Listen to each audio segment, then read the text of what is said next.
Aleluia.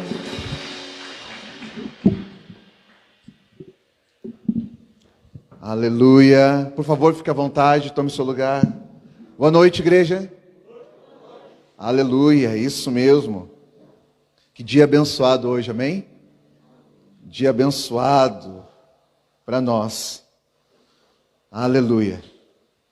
Glória a Deus. Aleluia. Você que está nos visitando pela primeira vez, seja bem-vindo, em nome de Jesus. Amém? Que a graça, que a paz e que o amor do Senhor esteja sobre todos nós. Querido, eu tenho uma palavra no meu coração e eu quero partilhar com você. Abra comigo Mateus capítulo 3. Em nome de Jesus.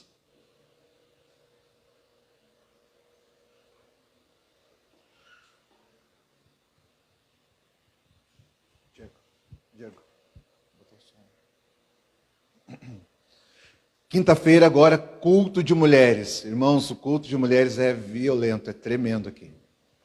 Meu Deus, é poderoso mesmo. É poderoso. Deus está fazendo muita coisa aqui. Quem se alegra é os irmãos, né? O culto é de mulheres, mas quem se alegra são os homens. Meu Deus, naquilo que Deus está fazendo aqui na congregação. Mateus capítulo 3, verso 1. Aleluia. Aleluia. Deus é bom, amém? Amém, queridos? Aleluia. Quando eu falar amém, você fala amém. Fala com vontade, tá? Amém? Isso mesmo. Isso mesmo. Aleluia. Diz assim: e naqueles dias apareceu João o Batista, pregando no deserto da Judeia, e dizendo: arrependei-vos, porque está próximo o reino de Deus. Porque este é o anunciado pelo profeta Isaías, que disse: voz do que clama no deserto, preparai o caminho do Senhor, endireitai as suas veredas. E este João tinha suas vestes de pelos de camelo, e um cinto de couro em torno de seus lombos, e alimentava-se de gafanhotos e de mel silvestre. Então ia ter com ele em Jerusalém e toda a Judeia e toda a província ao Jordão. Amém. Glória a Jesus por essa palavra. Irmão, eu quero pedir para que você não se distraia dentro do possível, que você possa abrir o seu coração, mas esteja realmente disposto a receber essa palavra. Amém? Eu tenho a certeza e a convicção que se nós estivermos com o coração aberto, o Senhor alargará as estacas do nosso entendimento nessa noite. Entender é tudo. Amém? Quanto mais você entender, mais você desfruta. Entendimento e conhecimento são bases necessárias na vida do Filho de Deus. Quando você não entende, você perece. Oséias capítulo 3 falou, ele diz que o povo perece pela falta de conhecimento, o conhecimento de Deus, não do conhecimento do mundo. Irmãos, o que a gente conhece desse mundo, meu Deus, na verdade tem muita coisa que a gente acha que a gente conhece, mas muita coisa, sobre o muito, pouco conhecemos. A Bíblia diz que quanto à falta de conhecimento, ela lesa os filhos. Eu já falei aqui que é verdade que quando a ignorância, né, que é o que atua na área da falta de conhecimento, ela lesa, mas também ajuda. Mas ela mais prejudica do que traz benefício. Jesus falou assim: se eu não tivesse vindo e vos falado sobre aquilo que é correto,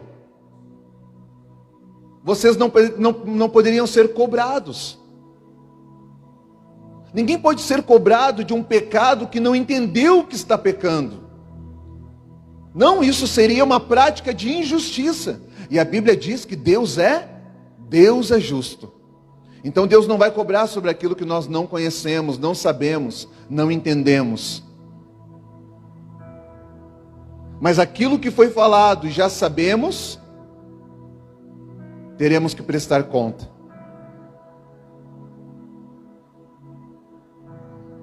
Então você pode estar pensando sobre algumas coisas, eu nem sei o que é. Deus certamente não cobrará isso de você, porque Deus é justo. Mas que enquanto nós pensamos que estamos sendo protegidos, isento de uma punição, e outra coisa, Deus não pune ninguém. Mas se nós pensarmos dessa maneira, é um pensamento pobre. Porque nós pensamos, não entendo, então não serei cobrado. Mas se você entendesse, quantas coisas teria mudado na nossa vida? Se nós entendêssemos, quantas coisas nós teríamos evitado na nossa vida? Se nós entendêssemos, quantas coisas nós teríamos evitado sobre a vida dos nossos filhos?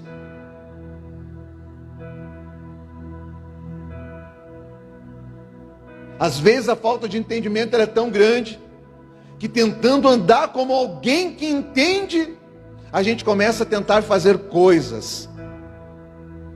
Não, você não extrai os benefícios da palavra do Evangelho fazendo coisas. Você desfruta, você é abençoado quando você entende e caminha debaixo de um entendimento sobre aquilo que está escrito. Agora, entendimento tem duas coisas, irmãos. A primeira delas é que você tem que entender no seu espírito e não com a sua mente. Você já parou para pensar que toda vez que você tentou compreender com o raciocínio do homem, você travou? Por que tem um monte de gente que não consegue andar, não consegue perseverar? Não consegue perseverar, ter uma caminhada consistente no Senhor. Por quê? Porque você chega num lugar e existe uma doutrina, existe uma hierarquia, existe uma ordem, existe uma organização da parte de Deus. E você quer entender aquela movimentação. E você olha para aquela movimentação e diz, eu acho que não é bem assim. E porque você acha que não é assim, você não coopera e nem se submete à missão da igreja. Por quê? Porque você está tentando entender de forma racional algo que é espiritual. Você precisa entender no seu espírito. E eu quero falar para você nessa noite como é que isso acontece. Irmãos, o entendimento, você entende quando você se submete à caminhada. Quando você se submete à vontade de Deus, por meio da fé. Você não precisa entender para acreditar. Não, você acredita mesmo sem entender. Isso é fé. Irmãos, eu não preciso ter fé para acreditar que aqui tem um objeto. Porque eu estou vendo. Eu estou tocando. Não, difícil é acreditar que Jesus está aqui agora. Você acredita que Jesus está aqui? E como é que a gente continua caminhando dessa maneira, Jesus estando ao nosso lado?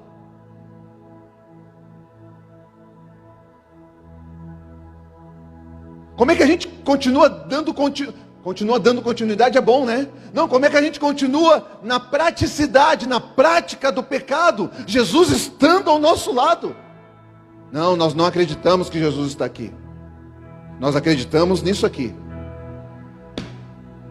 Porque aquilo ali nós enxergamos. Aquilo ali nós enxergamos. E alguém diz para você, ali tem um balde, você diz, não tem um balde não, ali é um objeto diferente, quadrado, retangular. Não, ali tem um balde, não tem. E por que você briga? Porque você está visualizando aquilo. Ou seja, nós andamos naquilo que não naquilo que nós entendemos, naquilo que nós vemos. Aquilo que nós vemos, nós temos um conceito a respeito daquilo que vemos. Aí quando alguém vem para você e diz assim, não, o teu casamento ele vai dar certo se você andar por aqui, todas as coisas serão restauradas em Cristo Jesus. E você olha e não enxerga nada. Mas não é porque não tem nada, o caminho foi mostrado. O caminho da restauração de um casamento, de uma relação, de um relacionamento, ele foi mostrado. Ele foi já anunciado, não tem nada oculto. Foi tudo revelado, mas por que você não enxerga? Porque agora aquilo que está sendo tratado, você precisa enxergar com seus olhos espirituais. Se você não vê no espírito, você não verá em lugar nenhum. Então você não acredita quando o Senhor disse que melhor é dar. Não é uma falta de palavra, não é por falta de instrução. Não é um conflito interno dentro de você. A Bíblia diz e vem, você pode restaurar todas as coisas se você chegar e pedir perdão. E aí você diz, a primeira coisa que você fala é, mas nem fui eu que errei.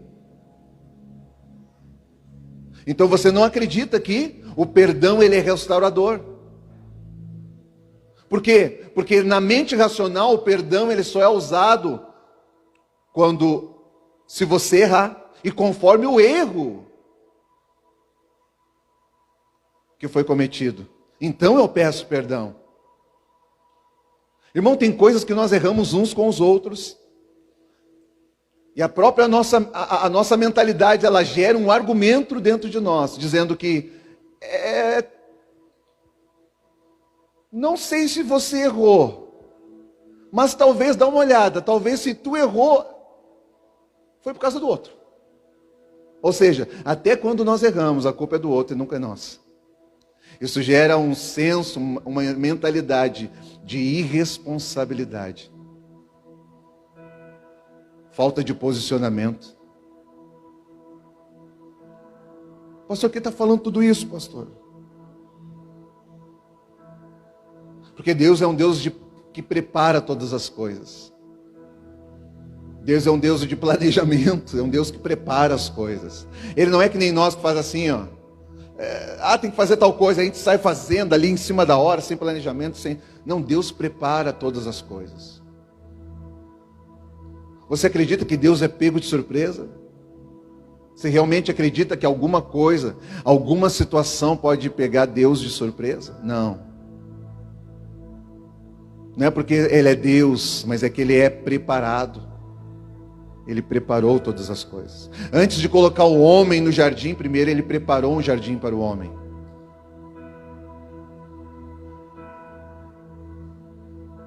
As estruturas, elas são necessárias, mas toda estrutura é para guardar alguma coisa. É para proteger. Primeiro Deus fez o mundo e tudo que nele há. Uma estrutura, e aí colocou o homem. Para quê? Para que aquela estrutura guardasse o homem naquele lugar. Guardasse, claro, ali tinha tudo que o homem precisava. Não tinha falta de nada. E se houvesse alguma falta, Ele não desfez da estrutura, Ele só agregou na mesma estrutura que Ele mesmo fez. Ou seja, do homem Deus tirou a mulher, mas Ele não mexeu na estrutura. A estrutura era para guardar aquilo que é a essência de Deus. Deus fez o mundo e colocou o homem. Deus formou o homem e colocou o seu espírito dentro do homem. Por quê? Porque essa estrutura é para guardar aquilo que tem. A estrutura é sempre para guardar aquilo que há de maior valor, daquilo que realmente tem valor para Deus. Toda estrutura é para abençoar e guardar aquilo que realmente tem valor para Deus. Irmão, se Deus quisesse, nós poderíamos voar. Voar. E não precisava ter uma base firme e sólida. Ele é Deus. Podia todo mundo voar. Vou lá na casa dos irmãos. Chega lá na casa do irmão lá.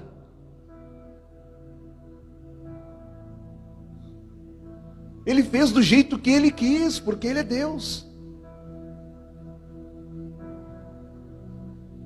Tudo que há no mundo é para guardar a essência daquilo que Deus formou. Aquilo que Deus formou é para guardar a essência daquilo que Deus inseriu dentro do homem. A estrutura, ela é para abençoar. Mas você não pode ficar escravo da estrutura. Você não pode ficar escravo aquilo que Deus fez para proteger. Você não deve se tornar escravo disso. Nós devemos entender nós devemos entender sobre isso, mas não nos tornarmos escravos disso. Esse prédio, isso que nós chamamos de igreja, é para abençoar a sua vida, mas não se torne escravo disso. A aliança é um plano para abençoar e proteger a sua vida, mas não se torne escravo disso. Irmãos, tem uma diferença daquilo que você é escravo de alguma coisa e quando você morre por alguma coisa. Ser escravo de alguma coisa, você não tem vontade. Não, você tem vontade, mas não consegue exercê-la. O escravo, ele tem vontade dentro de si, mas não consegue exercer. A aliança, ela é para proteger, não é para escravizar. O casamento, a aliança de casamento, ela é para abençoar, não é para escravizar. Não é para nós termos uma mentalidade, que coisa, tem que ir para casa, aquela mulher, aquela família, não é, não se sinta um escravo disso. É para abençoar você. Jesus, ele não era escravo do projeto. Jesus falou, ninguém tira a minha vida, eu a dou. Ele não era escravo. Então essa é a diferença, não se torne escravo de alguma coisa, mas esteja disposto a morrer por uma causa que é nobre. O escravo está disposto a morrer por aquilo que está escravizando? Não.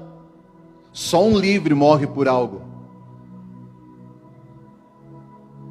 Nós deveríamos ter disposição a morrer pelos nossos casamentos, pelas nossas famílias. Mas esse senso de entendimento não está dentro de nós, porque para alguns o casamento ainda é uma escravidão. Você não se sente livre, você se sente escravizado com um jugo sobre os seus lombos. Não, o casamento é uma aliança, é uma estrutura que é para abençoar você, os seus filhos, é para proteger.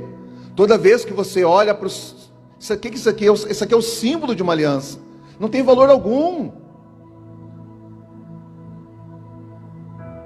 Tem um valor na esfera emocional, de sentimento, daquilo que simboliza, não, mas o que realmente importa é aquilo que eu carrego. Mas quando eu olho para isso aqui, eu deveria me lembrar dos votos, das promessas. Quando eu olho para a aliança, eu deveria me lembrar de alguém. Quando eu olho para a aliança, o que vem à minha memória não é a estrutura, não é uma pessoa, porque toda aliança remete você a uma pessoa, não a uma estrutura. E a falta desse entendimento em nós lesa demais, prejudica. Porque você lembra de igreja, você lembra de algum lugar que você passou, ou você ouve falar de igreja, de obra, e você pensa na estrutura, e a primeira coisa que você diz é: eu não quero fazer tal coisa, eu não quero me envolver com tal coisa, não, eu não tenho tempo para ajudar em tal coisa. Você lembra da estrutura, você não se lembra de Deus.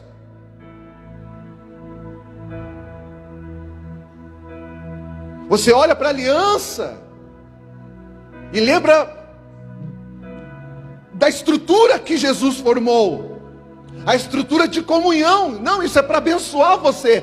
Toda vez que nós pensássemos na aliança que temos com Deus, o nosso coração deveria ser remetido a Ele, quem Ele é e o que Ele fez por mim. E por causa daquilo que Ele fez por mim, eu tenho consciência de quem eu estou me tornando. Já não somos mais os mesmos. Cristo vive em nós. Amém, igreja? João Batista era uma voz que foi preparada, ele foi anunciado. Porque Deus é um Deus que prepara todas as coisas antes que ela aconteça. Deus é um Deus de preparação. João Batista não veio porque veio. Não, ele foi anunciado antes. Abra comigo Isaías, capítulo 40.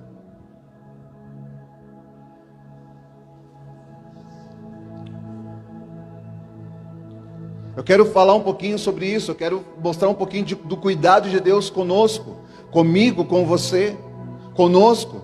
E isso vai ajudar naquilo que está acontecendo nesses dias. Os processos de Deus, que talvez nós não estamos entendendo algumas coisas que possam estar acontecendo agora. Calma, deixa eu falar uma coisa para você aqui, abrindo parênteses. Irmãos, se alguém aqui estiver passando por situações que você não está entendendo, calma, não pare de acreditar, não pare de caminhar e não acredite em tudo que você está vendo.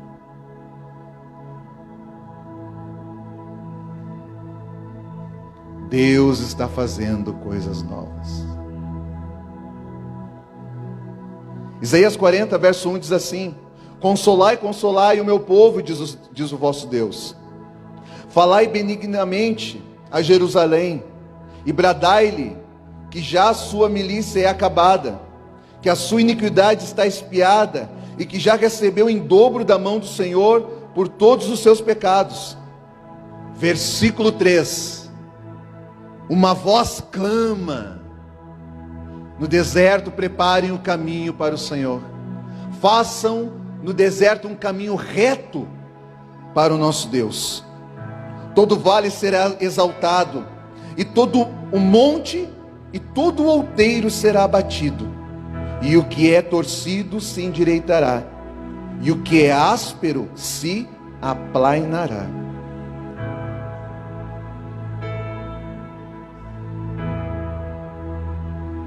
Olha a ideia de Deus: reorganizar todas as coisas. Alguém está desalinhado aqui? Alguém acha que a vida não é que está ruim, mas poderia ser melhor? Alguém tem coisas ainda que precisa reedificar, restaurar? Esse é o plano de Deus para a sua vida. Agora a gente espera que Deus venha. Deus está trabalhando em nosso favor, pastor? Sim, mas eu não estou vendo nada.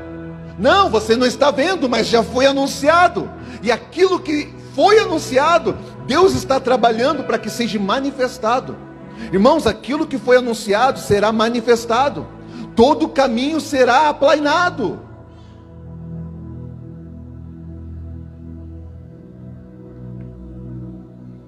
Tudo será realinhado. Agora, para que Deus comece uma reorganização, a ordem de todas as coisas, o que Ele fez? Ele mandou um anjo que fizesse que houvesse uma interferência direta sobre tudo aquilo que é natural para arrumar todas as coisas? Não, Ele liberou uma mensagem.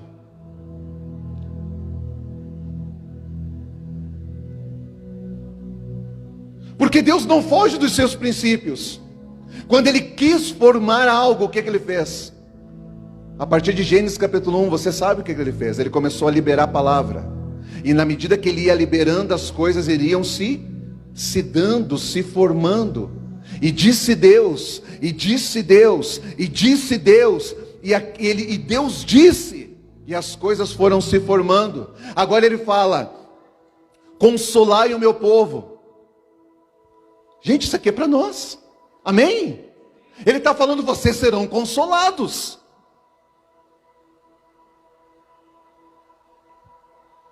Ele fala aqui, ó, já deu tempo, o pecado já foi expiado,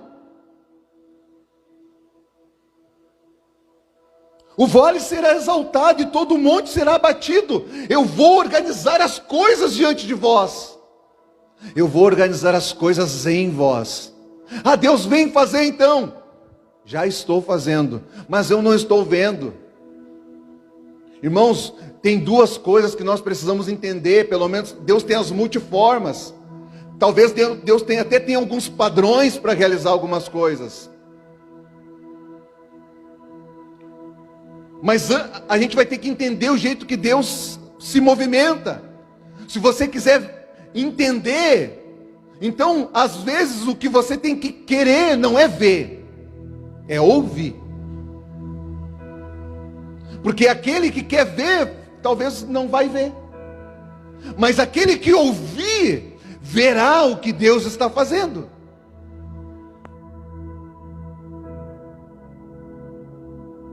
Sabe quem é?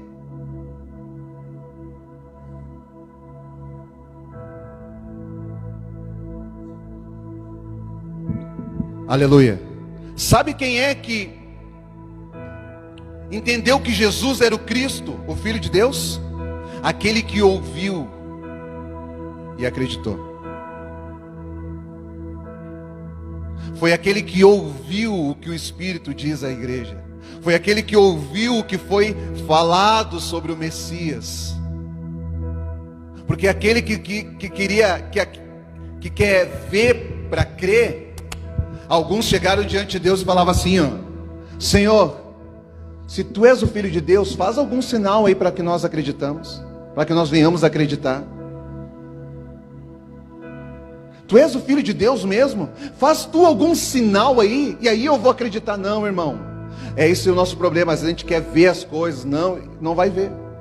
Ele falou: nenhum sinal será mostrado, senão aquele que já foi, Jonas. Mas foi mostrado para aquelas pessoas? Não foi mostrado. Naquele tempo que Jesus estava falando, é o mesmo tempo de Jonas? Não é. Só que Jesus falou assim, ó: nenhum sinal mais lhe será dado, senão aquele que já foi dado. Aquele que já foi mostrado. Qual o sinal? Ele pega e fala de Jonas. Mas aquela geração não tinha visto que Jonas ficou 3 dias e 3 noites no ventre de um peixe. Eles não viram isso, mas eles ouviram sobre isso. O problema é que eles ouviram a mensagem e não acreditaram. Então, se você não acreditou no que foi liberado, não verá o que será manifestado.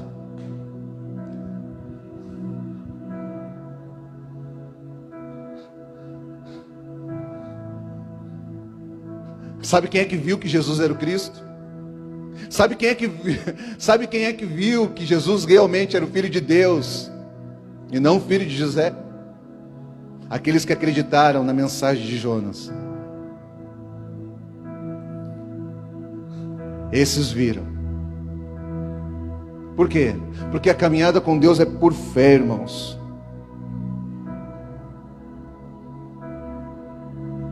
Até sobre João Batista. João Batista é a manifestação da anunciação de Isaías. Isaías falou: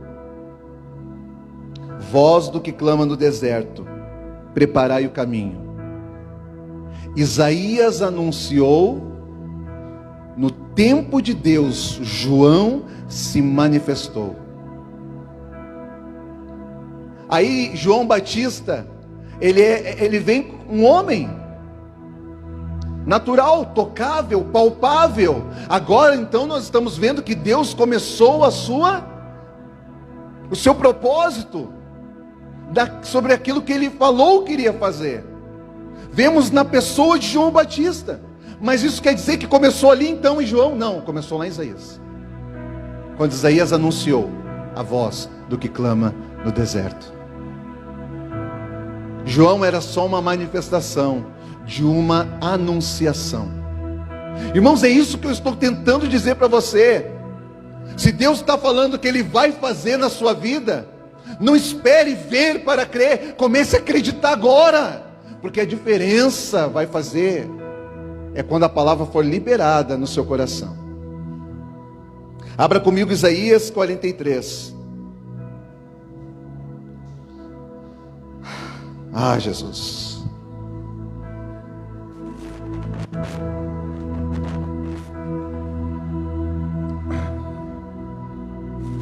Isaías 43, verso 19, diz assim.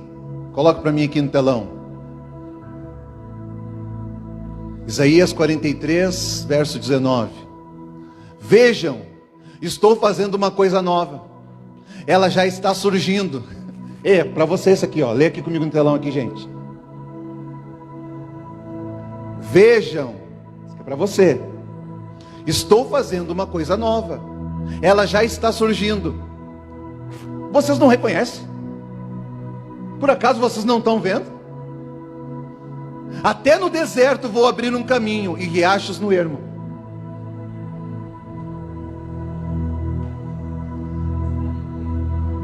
Ei, Jesus. Isso é muito difícil. Deus falando o que está fazendo e nós reclamando que Deus não faz nada. Ele está dizendo: eu estou fazendo, tu não está vendo. E você está chorando, reclamando de Deus, dentro de si mesmo, murmurando contra Deus, dizendo que Ele não está fazendo. E o Senhor está falando: oh, eu estou fazendo, tu não está enxergando. Eu sei porque você não está enxergando.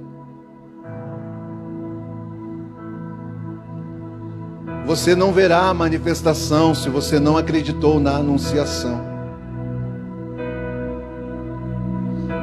Por quê? Porque a manifestação que se dá fora de você, presta atenção nisso, a manifestação é aquilo que nós queremos que Deus faça. Você enxerga a manifestação quando você acredita na anunciação dentro de você. Então, para você saber que Deus já está fazendo algo novo, você não deve olhar para as coisas de fora. Você deve olhar para dentro de você. Só que aqui vem outro conflito. Você olha para dentro de você e diz: não está acontecendo nada, a não ser lutas. Lutas. Lutas. E aí Deus está falando: eis que estou fazendo coisas novas, você não está enxergando? E aí você diz: não é possível que Deus esteja fazendo. Olha, eu tenho essa luta, essa dificuldade, essa adversidade. É com isso, é com aquele, é com o outro, é com ela, é com ele. Meu Deus, Deus está fazendo. É que quando você se submeter a este processo de se tornar, então você verá. O que está querendo dizer? Eu estou querendo dizer que Deus está trabalhando no nosso caráter. Aquilo que nós chamamos de luta, Deus está falando, olhando e chamando de processo. Aquilo que nós chamamos de adversidade, Deus está falando: isso é uma fase que você precisa passar. Aquilo que nós estamos falando, o diabo se levantou, e Deus está falando: o diabo não tem nada a ver com isso. Eu sou Deus na tua vida e preciso tratar o seu coração.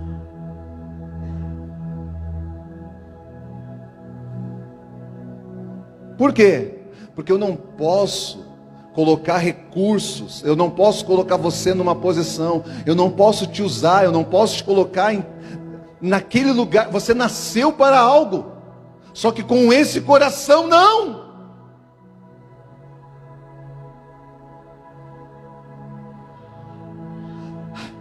Você precisa ter um coração como o de José, que era um homem do alto escalão, e diante dos seus irmãos, aqueles que lhe maltrataram, ele disse: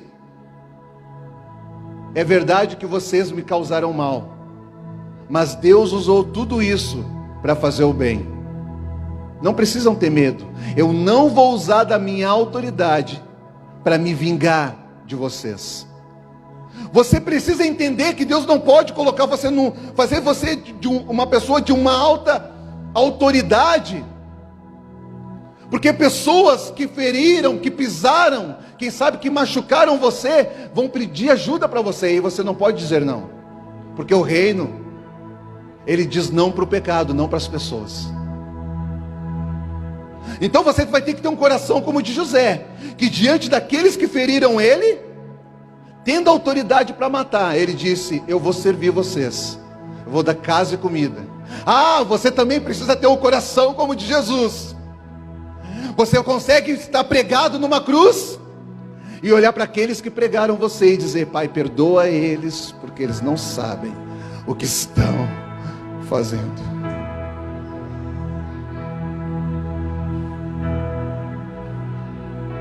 Porque não tem nada a ver com o cenário, tem a ver com aquilo que estamos nos tornando. E não tem nada a ver conosco, tem tudo a ver com Ele. Então, para que o propósito não seja comprometido, Deus vai usar homens e mulheres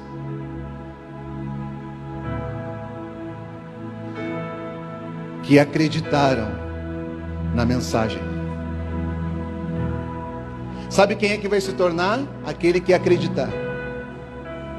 Não é aquele que viu. Jesus falou para Tomé, ó, tu crê porque tu tocou em mim e tu viu, mas felizes serão aqueles que não viram. Está falando de você de novo. Amém? Dá glória a Deus. Dá glória a Deus. Glória a Deus. Aleluia. Aleluia. Aleluia. É a preparação dos odres. Irmãos, é a preparação dos odres, não é a preparação do vinho. O vinho nunca precisou ser preparado. Sabe quem que prepara o vinho? O homem. É o homem que prepara algo bom para ele poder desfrutar. Deus nunca preparou vinho, o vinho sempre esteve preparado. Deus sempre preparou os odres. Por quê? Porque o vinho sempre esteve pronto. O problema é que ele nunca teve lugar para derramar esse vinho. O odre nunca estava pronto. Abra comigo aí, Lucas 5.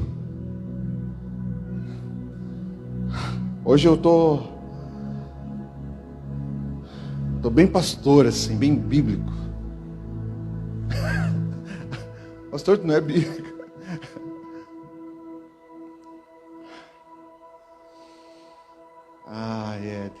Nossas heresias estavam certas, viu?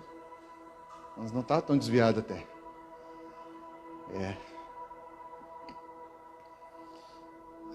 Deus. Lucas 5:37. E ninguém deita vinho novo em odres. Bota um telão ali. Lê aqui comigo, gente. E ninguém põe vinho novo em vasilha de couro. Se o fizer, o vinho novo rebentará, se derramará e a vasilha se extra. Ei, Deus não vai colocar aquilo que é precioso. O que é precioso da parte de Deus já está pronto. Mas para que isso não se perca, precisa ter a preparação dos odres. Eu continuo dizendo que não tem nada a ver conosco, tem tudo a ver com Ele. Mas por que Ele se preocupa tanto conosco? Porque aquilo que tem a ver com Ele, que é dele e é Ele, não pode ser derramado. Um vinho novo num odre velho.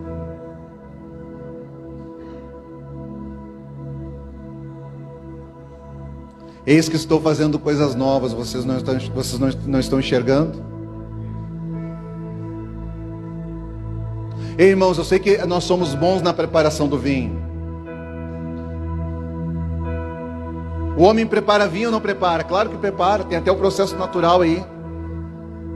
Nós que somos aqui do Rio Grande do Sul, tem a nossa serra aqui, tem Bento Gonçalves, tem lugar ali que mostra ali como é que é todo o processo. O homem prepara vinho ou não prepara? O homem prepara.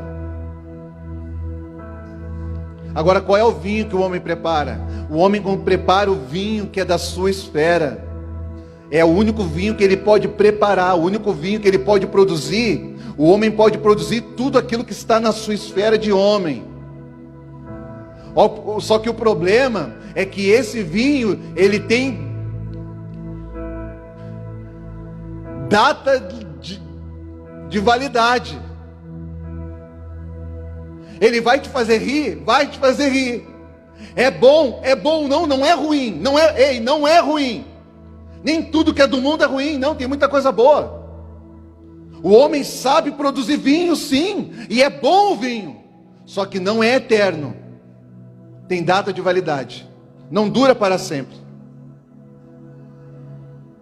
Tem problema nisso? Não, porque está na esfera de homem. O problema é que nós nos voltamos tanto para a produção desse vinho, que nós rejeitamos o vinho novo de Deus.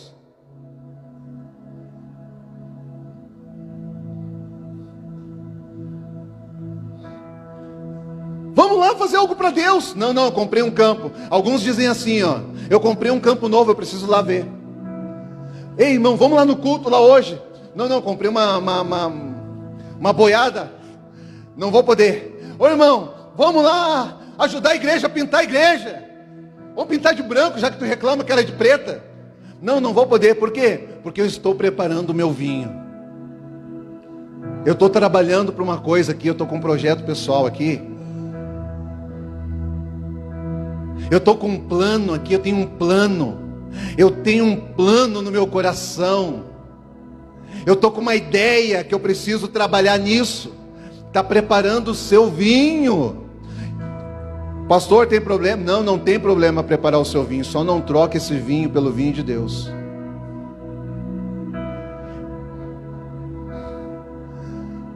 O problema é que nós estamos fazendo... É que a gente fala, eu estou fazendo uma coisa nova aqui na minha casa. E Deus está falando, quero fazer uma coisa nova dentro de você. Os dois são novos. Qual é a diferença entre um e outro? Os dois são bons. E qual é a diferença? A diferença é que um é eterno e o outro não. Você vai ter que escolher. Se você quer aquilo que é eterno, ou se você quiser aquilo que é temporário. Irmãos, se você optar por aquilo que é eterno, não significa que você vai ter que excluir o temporário. Não estou falando isso. Eu estou falando que você deve colocar as coisas em ordem na sua vida. Não troque aquilo que é de Deus por aquilo que é do mundo. É só isso que eu estou falando. Coloque Deus em prioridade na sua vida. Por quê? Porque Deus sendo prioridade, o primeiro na sua vida, você está no processo de se tornar. Você não está no processo de esperar a vinda do Messias. Não, você está no processo de se tornar semelhante a Ele. Porque Ele virá. Ei, presta atenção, gente. O tempo não é de esperar Jesus, porque Ele virá. Então, se eu sei que Ele virá, o tempo é de se tornar semelhante a Ele. Porque naquele dia, você lembra? É Mateus 24? Nunca te conheci? É, Léo? Não lembramos? Eu acho que é. Senhor, em teu nome. Senhor, em teu nome eu fiz, eu curei, eu ajudei, eu manifestei. Ele falou, te afasta de mim porque eu não te conheço. O que é se conhecer?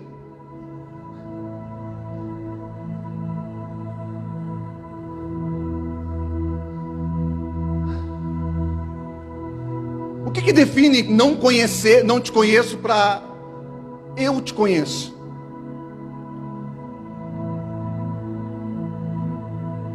O que vai definir? O que define isso?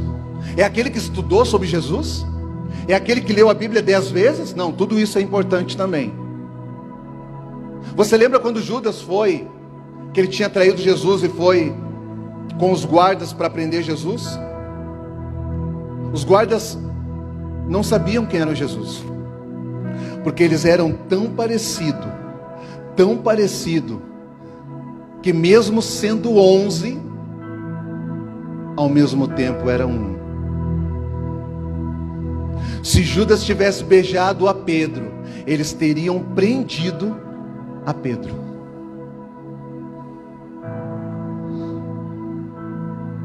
O que define conhecer é a caminhada, é a intimidade, é o relacionamento.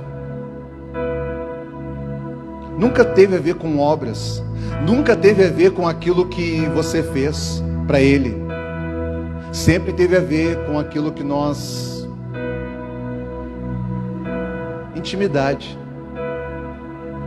Vai ter um outro momento que nós vamos conversar sobre aquilo que você fez, porque aquilo que nós realizamos para o Senhor na obra tem a ver com galardão, e Ele falou que vai ter galardões. Vai ter galardão, então todo mundo vai ser recompensado. Vai chegar um momento que Ele vai puxar uma lista. Eu acho que Ele vai falar assim, ó, filho, tu fez isso, você fez, eu tenho um galardão para você. Mas nesse momento não tem a ver com o que você fez, tem a ver com o que você se tornou. Você é tão parecido comigo, somos tão parecidos, que somos a mesma pessoa. Somos um. Por favor.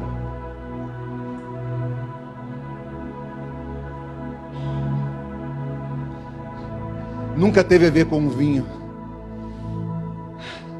O vinho sempre esteve pronto. Abra comigo João capítulo 2, quero terminar aqui.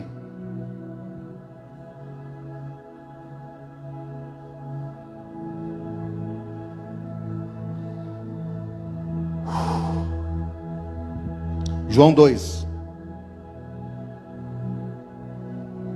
Me dá graça aqui, Deus. Me dá graça aqui, Senhor.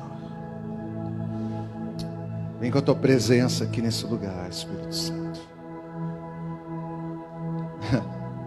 Vem sobre nós. Essa é uma noite oportuna, ela é uma noite preparada para que o Senhor venha. Sim, Deus. João 2, versículo 8 diz assim: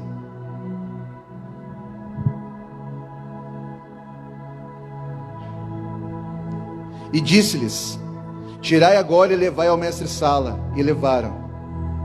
E logo que o mestre-sala provou a água feita em vinho, não sabendo ele de onde viera, se bem que sabiam os serventes que tinham tirado a água, chamou o mestre-sala ao esposo e disse-lhe, o mestre-sala falando ao esposo: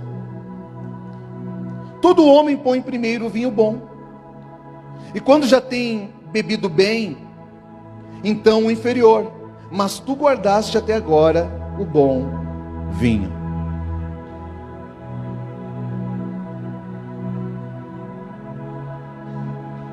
Aqui o homem, você lembra as bodas de Caná? O homem, é costume na verdade, botar o vinho bom. Irmãos, é aquilo que eu estava falando, nós sabemos produzir. E nós sabemos produzir coisas boas na nossa esfera. Ei, na nossa esfera, a gente sabe fazer coisa boa. Sabia que na área do casamento tem muita gente que, sabe, tem cara que sabe lidar com a esposa, com os filhos, com a família, na esfera do homem. Só que vocês não podem esquecer que por trás de uma situação, ela não é sustentada por aquilo que você produz, ela é definida e sustentada pela essência. Então, se a essência não estiver correta, ainda que seja bom, vai terminar.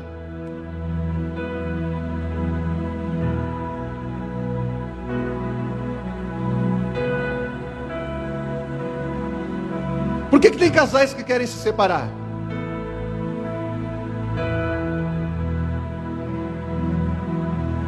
Por quê?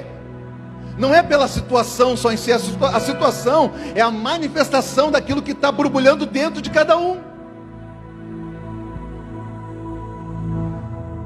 Às vezes você senta com o homem e pergunta: cara, por que tu vai te separar da tua esposa? Tu não ama mais? Não, eu amo, mas eu não consigo, não quero. Por que tu vai deixar esse homem? Tu não ama? Não, eu amo. Mas os dois se amam e não querem estar juntos. Os dois se amam e não querem estar juntos. Por quê? Porque a essência, a preparação desse vinho ficou só na esfera humana. Então a alegria durou enquanto tinha o vinho, mas terminou a essência. Teve a paixão, nasceu o amor, mas o amor humano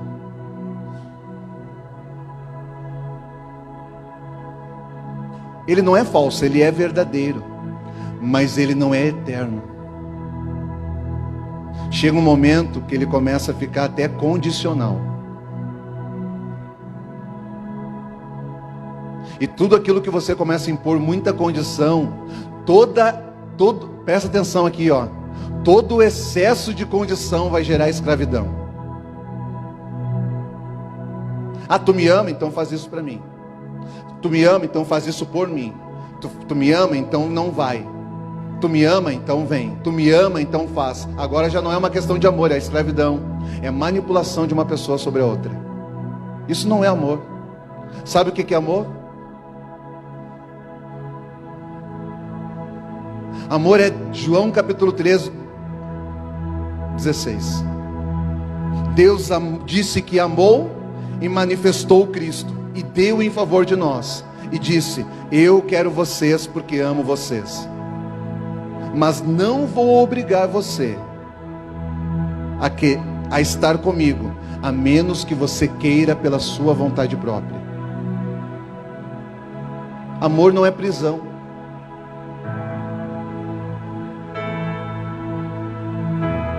Amor é libertação.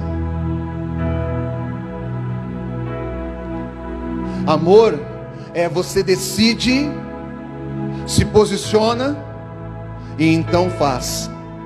Jesus falou: ninguém tira a minha vida, eu a dou. Estou morrendo porque eu quero. Não há pressão sobre mim para que eu faça isso. Tem uma pressão natural, os homens achando que estão me matando. Mal sabem eles que eles não estão me matando. Eu estou me entregando. Aleluia! Ninguém está me matando. Eu estou me entregando. Meu Deus do céu. Meu Deus do céu, será que é só eu? Aquele vinho terminou. Quando Jesus resolve derramar um vinho novo naquele lugar, o que ele estava querendo dizer? E por que foi em Caná? Ele não estava renovando o vinho, ele estava estabelecendo um novo vinho, porque tinha vinho, tinha alegria e terminou. Aquilo que é passageiro passou. Aí ele disse: agora eu vou estabelecer aquilo que é eterno. Mas por que foi em Caná? Porque era num lugar onde estava sendo estabelecida uma aliança. As bodas de Caná naquele casamento estavam refletindo naquele momento Gênesis no início. O casamento de uma aliança entre um Deus e um homem. Mas o homem pecou.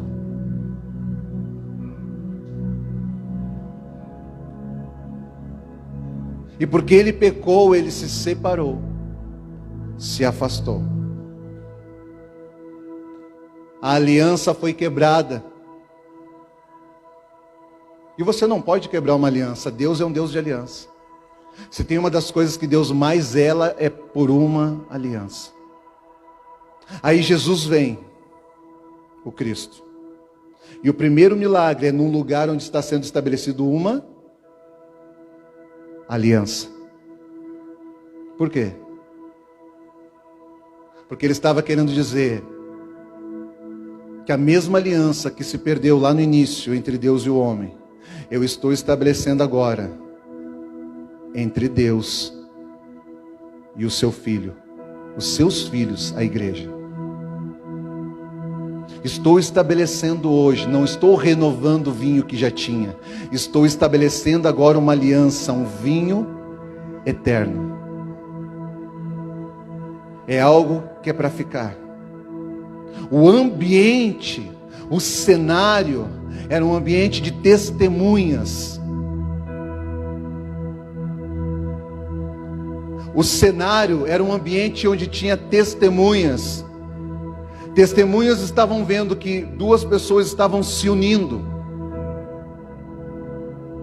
É bem o que nós vivemos. É um cenário de união e separação. Começa bem e termina mal. Por quê? Porque o mundo é assim.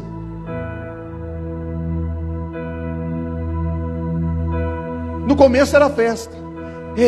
Era bom. Agora faltou vinho. A alegria foi.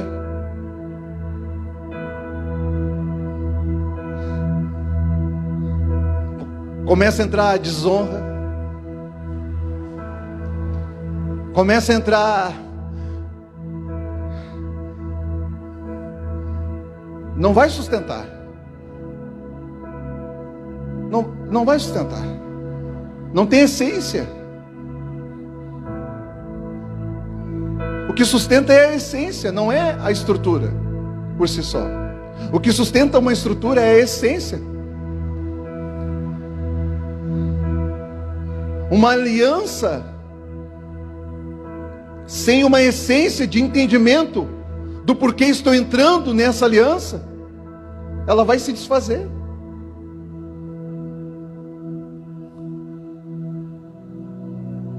Nada pode romper uma aliança.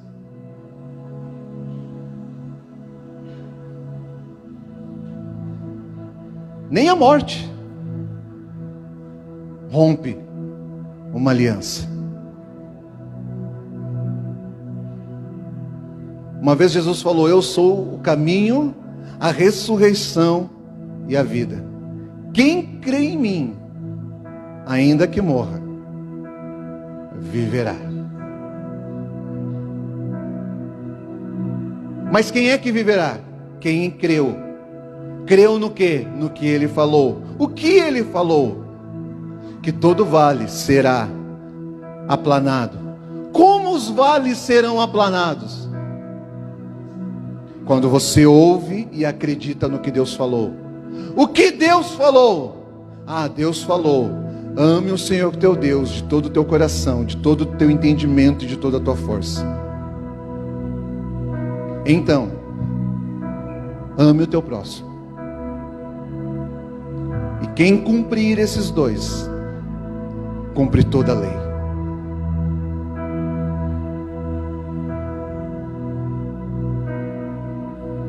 E quem cumpre toda a lei, ele está falando que quem cumpre toda a lei,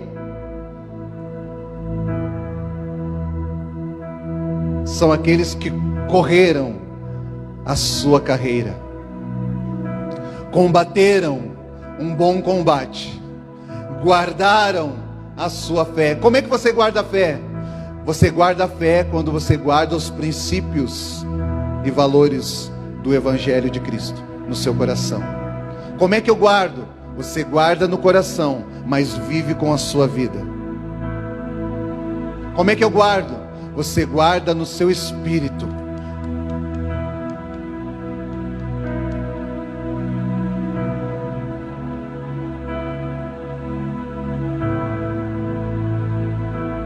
Mas guarda também vivendo eles, dia após dia. Eis que eu estou fazendo coisas novas. Vocês não estão vendo? Não. Vocês não estão ouvindo? Porque Deus falou. E foi falado aqui: muita coisa passará. Passageira. Sabe o que vai passar, irmãos? Vai passar aquilo que é passageiro. O que vai ficar? O que vai ficar? Só o eterno ficará. Se coloque de pé comigo. Aquilo que é